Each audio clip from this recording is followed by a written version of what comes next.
What's up, everybody? June 11th, 1 a.m. edition of the Fightful MMA podcast. Yours truly, Joe Ferraro. You can find me online at Showdown Joe. Find us at Fightful MMA, at Fightful Wrestling, at Fightful Sean Ross Sapp. At Sean Ross Sapp is my co-host. Anything at Sean Ross Sapp is awesome. All the social media is ridiculous. Him and his cats. But, of course, Sean, tonight... Ooh, give me 1 second here. I got some feedback here. My apologies. All right, sorry. Sean Ross Sapp. Derrick Lewis. I saw you tweeting some of the stuff online there. You're not a happy camper with this guy. I will be cursing very frivolously throughout this broadcast, mainly as it pertains to this main event. Yeah. Mark Hunt emerges victorious, fourth round. Derrick Lewis with some interesting footwork. Look, I've said it so many times. I even said it off air with you. I'm not surprised at all. People were criticizing the way he was competing against Mark Hunt. He had power. He just doesn't have technique. You know, he's got a lot of power, and he's able to be smart with some of his fights and able to land a lot of shots. He was able to absorb a fair amount, but his time has come. So I don't know if his time has come, but the fact he said he had an injury afterwards. Is that what he said? Yeah, short of Scorpion from Mortal Kombat 3 showing up and ripping his spine out of his ass, there's no reason he should have lost that fight. Mark Hunt gave him every opportunity to win that fight. And it looked like maybe he got hurt a little bit off of a check early on, but he says it was his lower back. It had to have been really bad because that is up there. Probably top 5 among the worst main event performances I've ever seen in the UFC, especially as it pertains to footwork, technique. Early on, throwing leg kicks without setting them up against Mark Hunt. That's a fantastic way to catch an overhand to the dome and get put on your ass. Fortunately for him, it didn't happen. It is remarkable how Derrick Lewis has not been knocked out in his last couple of fights with the way he keeps his chin up and all of his weight 100%. On his back foot. Totally agree. But he showed some signs of improvement over the last several years, up until his last fight or two. Then he started to run into trouble. The hands down, all weight on your back foot game plan is super puzzling against a guy like Mark Hunt. Because that is exactly, if you were to say, how would you not want to fight Mark Hunt? I would say, well, I'd put all my weight on my back foot and put my hands down. That's how I would lose a fight against Mark Hunt. And that's what he did. The only thing, good on Mark Hunt. He's got that 6-fight contract. He's 3 deep into it now, and 3 more, and a win over Derrick Lewis just keeps him up there. I don't know what to say. Derrick Lewis, a fool. This game plan, a fool. I don't care how. I don't know how bad that back injury could have been, because it's a tough. Oh man. Listen. Wow. I'm sorry. I sent off a tweet there talking about the MMA gods, the law of karma, and how I'm happy for Ronda Rousey and Travis Brown. I mean, there was one point where I thought, Derrick Lewis, when he was backing up, I was just waiting for him to slap his stomach, Ugandan giant Kamala style, old school there, because I was just kind of like, dude, like Kamala had way better footwork. Yeah, I agree, and more more. Kamala has better footwork now, and he only has 1 leg. Very true. That's terrible, but okay. The one thing I'll give Derrick Lewis credit for was the use of the lead left leg. He was using that very explosively. He was throwing those kicks up there. He had reckless abandon, if you want to call it. But at the same time, I don't have any sympathy after everything he's done. Post the Travis Brown fight, leading up to this fight, continuing to talk about Ronda Rousey. That's someone's girl, right? That's someone's fiance. It's gonna be someone's wife. He just How would you like it if Mark Hunt, who just whooped your ass, started talking about your fiance that you're going to marry in Hawaii in a week? Well, Mark Hunt bitches about a lot of stuff, but he's got a little more class than that. For Mark Hunt, good for him. Fantastic win. This keeps him up in the top 10. He's going to, obviously, Derrick Lewis will probably be removed from the rankings. And if I were Dana White, I'd say that's a blessing in disguise to have whatever that just was retire. And then you had the question of, well, what's next? Because there was probably a good shot that if Derrick Lewis won this fight, he could have gotten a title shot. And here's the thing. I think Stipe Miocic chews through him in 90 seconds. That happens. And the only reason I think it takes 90 seconds is somebody maybe catches the arena on fire. Stipe Miocic leaves the cage, puts out the fire, and comes back, then knocks out Derrick Lewis. That's the only reason it would even take 90 seconds of this Derrick Lewis to lose. That was good. I'm impressed, Sean. That was very, very good. Yeah, I mean, and the thing is, I'm about to publish an article this week about how maybe the heavyweight division isn't in so much trouble despite Lewis being gone now, and despite some of these old names kind of going away and a lot of unfamiliar names being up there. But as my catch wrestling coach Jay Groom says, there are levels to this shit. Oh, and yeah, you take 100%. a look at any Stipe Miocic fight, and you take a look at the way that Derrick Lewis just fought, one of the most embarrassing main event performances ever. I put this above Anthony Rumble Johnson in most embarrassing performances, and I didn't think that one was going to get touched for years, Joe. I didn't think that one was even going. I thought that was like, if I were to say what is the Stipe Miocic of bad performances, I'd say Anthony Rumble Johnson. Mm-hmm. But no, this one just came along and steamrolled it. Horrible footwork, horrible game plan. Very few redeeming qualities in this guy leading up to the fight. Man. We make a good point. And so our live chat's open right now, guys. Any questions, comments, concerns, suggestions, post them up there. Roy Soria's got a pretty good one there. All he says, all I got to say is Lewis looked like he was already salivating at the idea of retirement. LOL. So the question I have for, that could be, he could have already checked out. He could have checked out before he even got into this fight, saying, that's it, I'm done. But my question is, do you think he's actually done? Because I don't think he is. I think he'll just go, get married, chill out a little bit, blah, blah. And then, I think he still has the drive for competition. Will he do much? Well, it's heavyweight. You never know. But I think he reached his peak. Yeah, I think he fights again. I don't think he'll ever be what he once was again, because if you're at this point saying, I'm not going to fight again, I don't know how much motivation you have to improve afterwards. You may have motivation to fight again because there are dollar signs attached to it, but I don't know how motivated he's going to be to go out and become the best. And it's hard to be the best at heavyweight either. Here's the thing. It's hard to crack the top 10 because you can get your lights put out in any fight. Any heavyweight you get in that ring with can put your lights out. Now, then you have Stipe Miocic, Fabricio Verdum, Cain Velasquez, Alistair Overeem, Junior Dos Santos. Those are the mainstays. You got guys like Ben Rothwell and Josh Barnett who are flagged by USADA. I think both of them would have beaten Derrick Lewis in probably under 2 minutes, based on what I saw. I don't think I do think he'll fight again. I don't think that he will be anywhere near where he was. I thought, we kind of saw it slip with Travis Brown, but we saw him go to the fourth round last December too. So, I mean, this hasn't – it's tough because he had a great fight against Travis Brown, but this wasn't the guy who knocked out like Pesta and Gonzaga and like sent Gonzaga into retirement, like questioning his life. But, yeah, I think he's done. I think he's done, but we'll fight again because – why should we believe anything he says? Yeah, exactly. Mark Hunt basically stated if he would have lost tonight, he was done. He says, I guess he can still continue. He's got a few more fights left in him. Mark Hunt's one of those guys I don't want to see leave because no matter what, he always brings something exciting to the fights. He's never boring. He's always going for a knockout. He's always trying to set up a knockout. It doesn't happen as fast as when he was younger, but the dude's spectacular. And I'm just I'm glad he won, and I like this post-fight speech. Again, I like Derrick. He said, what did he say? I like Derrick Lewis because he doesn't take steroids. We should all band together and clean this sport up. And there's that whole lawsuit that you and I keep talking about. He's going after the UFC, that whole Brock Lesnar thing. So I like the fact that Mark Hunt continues to compete, is clean, and continues to win here and there. Yeah, I do too. I'm all for Mark Hunt. I figured if Volkov gets past Stefan Struve in September, maybe they give him Mark Hunt, and Mark Hunt finds a way to throw it overhand above his head and knock him out, probably because that's what Mark Hunt does. But a great win for Mark Hunt. He needed it. He deserved it. He has been dealt a rough hand. Like, there's always some stuff.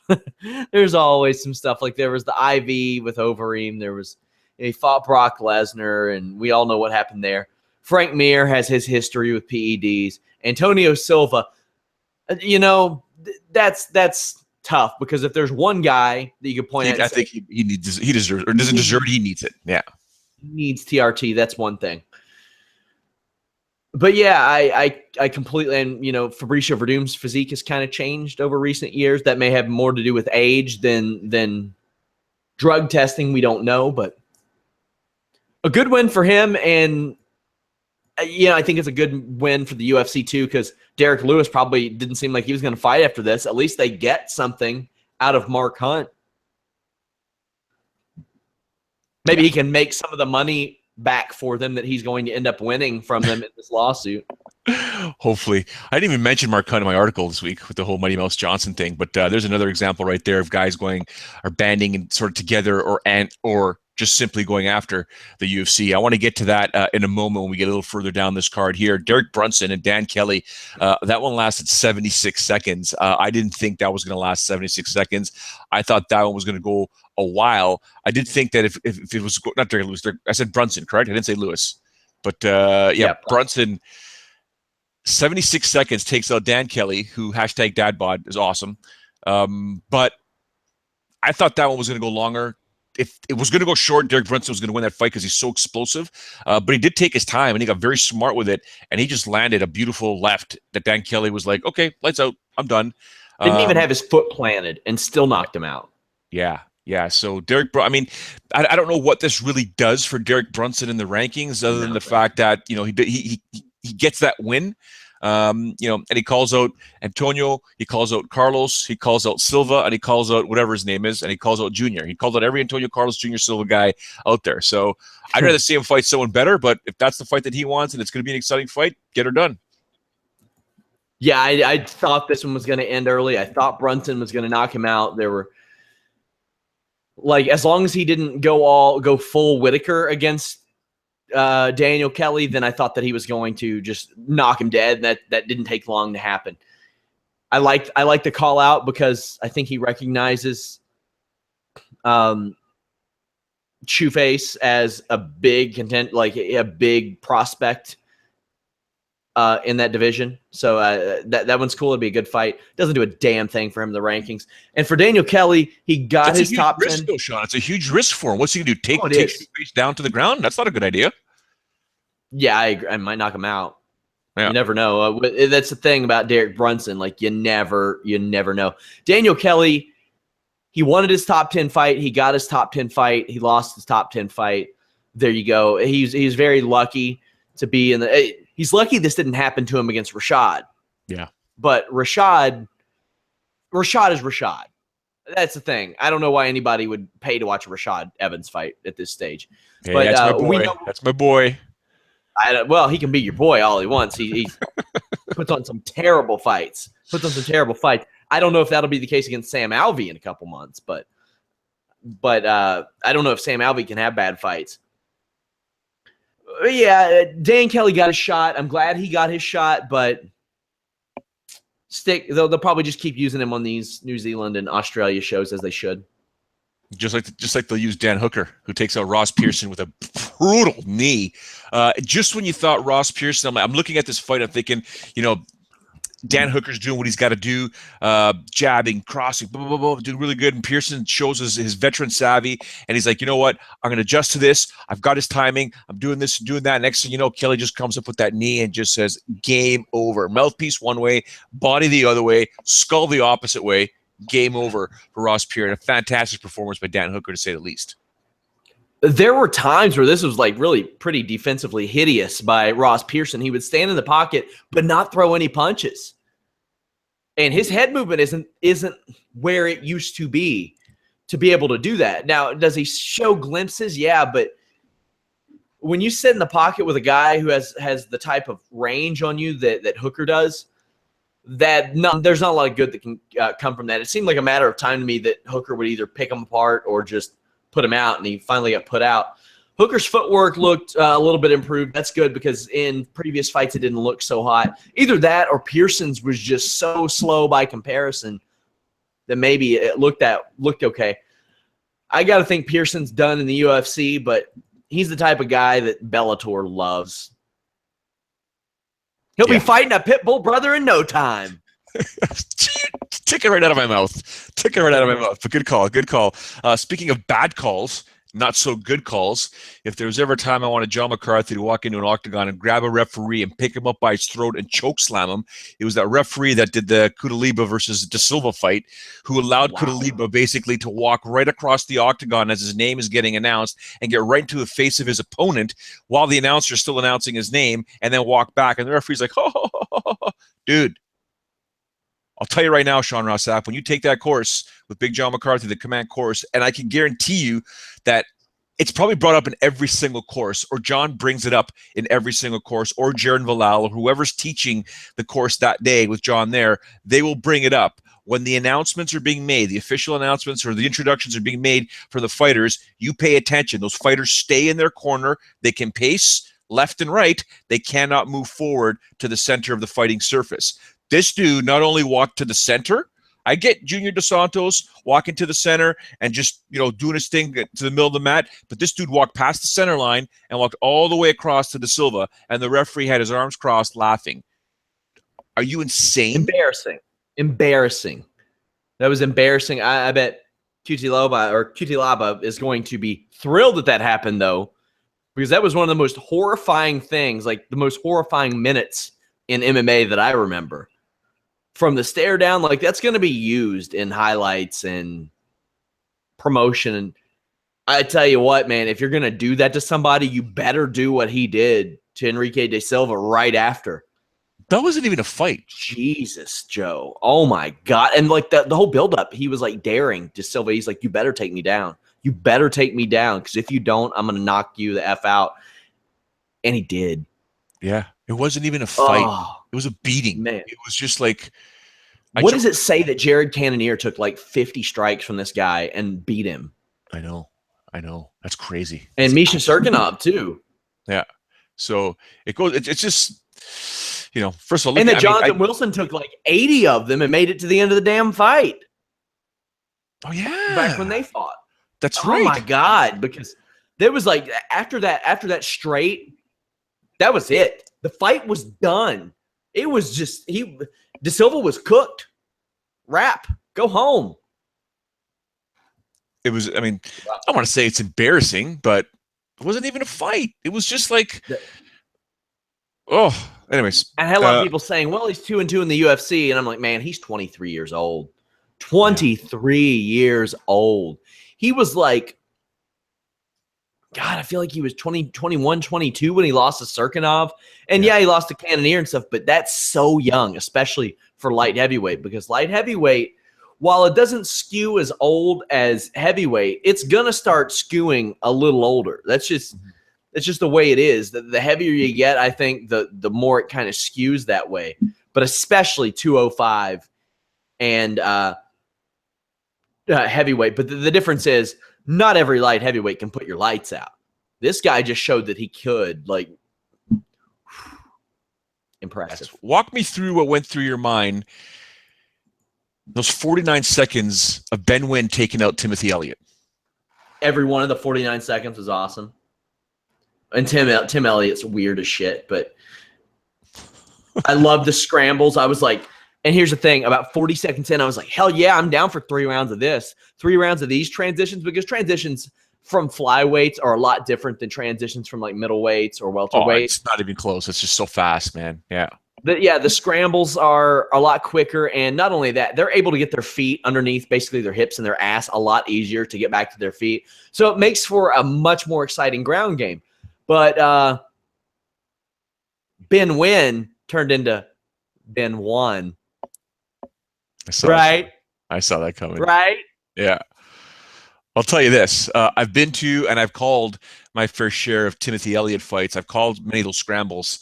I am a huge fan of the way he competes. But that left kick by Ben Nguyen stopped everything.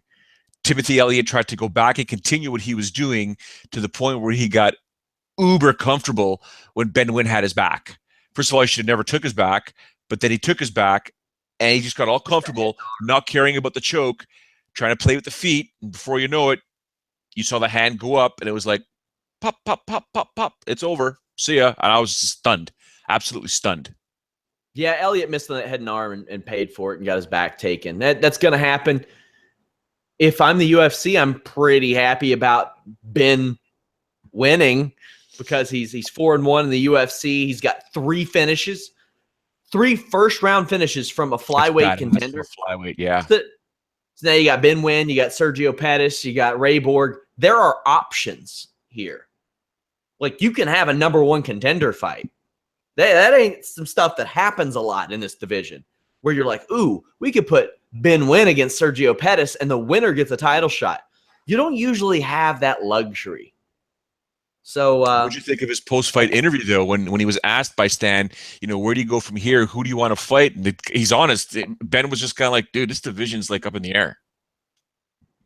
Well, hell, when Dana White's telling everybody he's going to shut it down, yeah, it's in the air. Bullshit. I hate it.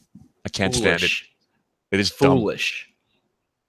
Dumb. I don't know. I hope hey, guys, by the way, I wanted to remind you guys, for pro wrestling fans, New Japan Pro Wrestling Dominion coverage at 3 a.m. Eastern. David Tease, that monster, that savage, covered UFC in New Zealand and is staying up and covering that, the Okada versus Omega rematch. It's going to be off the charts. Don't send me spoilers, guys. I'm waking up tomorrow and watching it. Also, get over there on those forums, you all. I love that you all are using those forums more and more. And don't forget, check out Joe's weekly rants over on Fightful.com and our YouTube. I'm enjoying those, Joe. Stop asking me to swear, guys. I'll swear if I want to swear. Everybody wants me to lose my mind some more and just kind of like start cursing everybody. But guys, yeah, I know it is. But my son might be watching them. I don't know. We'll see. If Dana White keeps doing what he's doing, he's pissing me off. I don't like what he's saying about Demetrius and half the stuff that's going on here. So I'll probably get pissed off. Guys, just so you know, this podcast will be a little bit shorter than normal, but I do want to talk about a few things. We won't go rapid fire just yet, but I do want to talk about one thing, Sean, for sure, is the fact that featherweight's a stacked division. It's absolutely stacked, but I'm watching Alexander Volkovsky, and I'm like, this is my kind of fighter. This is a guy, I know that fight went the distance, and I bitched right off the top of the show because Lord knows how much I can't stand the fights start off with decision. I'm like, make a pot of coffee, dude. You're up. This is gonna suck. Like, this is gonna be glorified sparring, another UFC event where it's just you're only gonna have 1 or 2 finishes. Go make your pot of coffee. Throw Bailey's in there if you have to. Just whatever. And next we start getting some finishes, which was cool. Volkovsky's fight went the distance, but that's the kind of MMA that I like seeing. Because it wasn't just 2 guys or girls standing and banging, just doing their thing. There was action. There was action at every facet of mixed martial arts was taking place. If he would screw up, against Hirota, he would correct himself and then take advantage of the fight again. This is the kind of guy that I like seeing fighting. He's at 145. I don't know how bright his future is going to be, but this is my kind of fighter. Yeah, 28 years old. Another guy that they can put on these Australian cards because he's local to the area. We got to see a little bit of everything from him, and he got to see a little bit of everything from his opponent, which is good. I mean, the guy's only been striking for about 6 years, which to a lot of people seems like a long time. But when you're 28 years old and you're fighting in this division and you're like 15-1, you would assume that the person's been striking a lot longer. I saw that he had great ground and pound. He couldn't prevent sweeps as well as I would like, but it was good to see him go to a decision too, because that's not something that's happened with him a lot. I think just 3 times in his career. He did have like 1 fight early on that went 4 rounds. So, I mean, it's not like it's uncharted territory for him. I know that he went 4 rounds a couple years ago too, but it's always good to see that on the UFC level as well. So, good for him. Hey, he's somebody to watch for sure, I think. Does USADA test for asphalt or concrete or steel in somebody's jaw? Hirota. Should they? Like, holy smokes, that dude took a punches to that face hard. He wouldn't move. But anyways, let's move on to the preliminary card on Fox Sports 1. Vince Pichel. He was out of the cage and he did that. That was crazy. That was ridiculous. Wow. I thought for sure he was going to be in big trouble going into the 2nd or 3rd round. Well, it went 3 minutes and 37 seconds, although I did find some amusement in the fact that he says, F ring rust. That's BS. Dude, you fought for 3.5 minutes. That thing went Yeah. 5 minutes, or that thing went 2 or 3 rounds. Then you could talk about ring rust. It didn't, but a solid performance by Vince Pichel versus Damian Brown. That's for sure.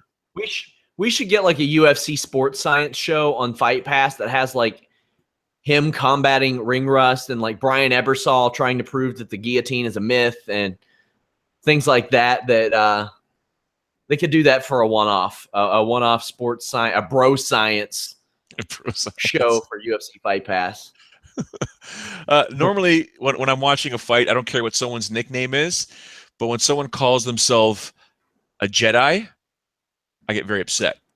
I get insulted. I get offended. I'm not a Star Wars geek per se. I love the movies. I enjoy the movies. I watch them, many of them 3-4 times, just to try and get the story ingrained in my head. I'm like, who is this Luke Jumo guy calling himself the Jedi or a Jedi? I was insulted. He takes on Dominic Steele. Like, I hope Dominic Steele whoops his ass. And I'm watching this fight, and I'm thinking, I like this Luke Jumo guy. He's actually pretty damn good. You can have the Jedi nickname. I like you. You're fighting pretty damn good. Despite the fact he went the distance, he showed some heart. He showed some intelligence losing the first round. Or, sorry, he showed some intelligent rebounding after losing the first round and then winning rounds 2 and 3. I was impressed. You can keep the nickname there, Sean. Yeah, Dominic Steele's a guy local to my area. I'm very familiar with a lot of his teammates, stuff like that, but I think he's joining Ross Pearson and Derrick Silva in the probably leaving the UFC. You think? No way. Category. Yeah, he's lost 3 in a row, 4 out of 5. So yeah, I would think that after going 1-4 in the UFC, probably luckily for him, during his run, he's got a couple of bonuses. So it could be a lot worse for a guy like that. But yeah, that was fine. And elsewhere on the show, John Moraga, that's a very underrated and dominant win that he had, because I think he was facing that same fate because he had lost 3 fights in a row. Big time. It's been a while. It's been 4 years since he contended for that title. And while he's beaten a couple of guys like Dustin Ortiz and Justin Scoggins that are something, he had to win. And this wasn't a gimme despite the way that it looked. I mean, his opponent was pretty highly touted coming in. So a big win for him as well. Yeah. I mean, the other fights with Zakatao taking on Camacho and JG Eldridge taking on Chibuchon. Yeah, they went the distance. It is what it is. Someone posted. I'd say Aldridge will be in that 125-pound yes, top house. You think? Yeah. Oh yeah, that's right. I never thought of that. Yeah. Someone asked on the chat real quick there, Sean. Why all of a sudden is Dana White no longer saying Mighty Mouse is the pound for pound best and Conor McGregor is the pound for pound best in the sport? Do you need me to answer that? Or do you want to take that? It's funny, isn't it? How that works. It's kind of weird. And I believe he even said, I never said he was the number 1 pound for pound guy. Yeah, you did. There are quotes, evidence, things that exist. There's video evidence. What is he talking about? You need more people. We don't believe you. It's ridiculous. I get it. He's a spin doctor. He's a salesman. But you just, at some point, do you not want to realize that you're sounding like an ass? Like, you really are sounding like you're a fool. And do you think he's living in this bubble of delusionalism where it's like, I can say whatever I want and deny whatever I want? I mean, Chael Sonnen does it because that's a part that he plays. Dana doesn't even realize that he's doing it. Am I wrong? Yeah, well, I don't want to get political, but you can if you like. I'll listen. I don't want to get I don't want to do that. I don't want to divide my audience, but I mean, we've got politicians, high-level politicians that do that, and they get people to believe them. Mm-hmm. Whether Democratic, Republican, it doesn't matter. There are people who will say anything, and some people will believe them. There are people, like on our own comments section, like on the ads and stuff, that are like, well, maybe if he didn't fight like a bitch, he'd get paid more. I'm like, maybe you need to go back and check the records. Or as Uriah Faber would say, check the record, bud. Awesome. Anything else you want to talk about before we wrap this up? No, that I got to say that I looked at the Singapore show for next week, and I was not looking forward to it. And it is actually a pretty good looking card. Holly Holm is going to chew through Betch Kohea. Andrei Arlovsky, Tybura, that's going to be good. Stun Gun Kim against Colby Covington's an underrated fight. Safadine Dos Anjos, that's going to be good. That's kicking off the event. That's our main card. That's sick. Yeah. Takanori Gomi, Walt Harris versus Askren. That's going to be another underrated one. Bruce Leroy, Justin Scoggins. There are some good fights on this show. Now, I want to say this, guys. We will not be doing a podcast right after the show. It might be a few hours after, might be that evening, might be the next day. But needless to say, you boys will not be up at 4:30 in the morning to watch Carl's John De Thomas fight Naoki Inoue. That ain't happening. Or Quan Ho, the handsome quack, against Russell Doan. That's awesome. I'm afraid we're going to have to skip out on the 5 a.m. Lucy Pudilova against Ji Hyun Kim. We may have to wait a little bit longer to watch Frank Camacho take on Li Jinglang. Not high on my priority list. At 4:30, 5:30, or 6 4:35 a.m. in the morning. Saturday. If it's a few hours later, I can, no big deal. I don't mind waking up a little early on a Saturday to do some work. But 4:30 a.m. Now watch, James is going to be like, "Oh, I want y'all to cover it live. You got to do it live. We got to have it." Man. Should we avoid Jimmy Van's calls, texts, WhatsApp messages all week? No, I think he knows. I think he would take a look at this card and he would say, yeah, probably the right call. Because here's the thing. If we run that live right after the show, we probably won't get a lot of viewers because I'd say a lot of people are going to be doing the same thing that we're doing. That is correct. Absolutely. All right. And so, guys, we will let you know on Tuesday's Holy Smoke podcast when we'll do it. Heck, there's social media. As soon as we figure it out, we'll know. We'll do it. And of course, when you're watching the show, we'll let you know as well. So make sure you do join us there because it is a pretty good damn card with the exception of the 4:30, 5:30, and 6 a.m. fights, but or Eastern fights. But we'll definitely get, we'll do a post-fight show. It's going to be fun. There's some scraps on there I'm really looking forward to. So looking forward to dissecting them next week, especially with my Fun Bets article. And of course, we'll talk about a whole bunch of stuff on Tuesday at 3 p.m. Eastern via the Holy Smokes podcast. Sean, you want to close us off? Or you want me to close it off? I'll close it off. Guys, don't forget to check out our post-Raw, post-SmackDown, post-WWE pay-per-view shows. The List and ya boy, you will not find another podcast on the internet that has an eccentric millionaire like Jimmy Van and the guy he picked to run a wrestling, MMA, and boxing website. It's a very unique dynamic. And, of course, the Holy Smokes MMA podcast on Tuesdays. Get on that bandwagon. Get on it early. It's going to be fun. We're going to have a ton of shows in the coming weeks. We have after Singapore, after the Lee Chiesa fight, where we will also talk the Bellator pay-per-view. So remember, we're not coming at you Saturday night after Bellator. We're coming at you Sunday night after UFC so we can cover both of them. Then we got International Fight Week. I want you all to head over to Fightful.com. We have something over at Fightful.com that nobody else will have. And we have that multiple times a day, whether it's from boxing, MMA, or pro wrestling. We strive to bring you different kinds of coverage along with your standard coverage as well. We want to give you a little bit of everything.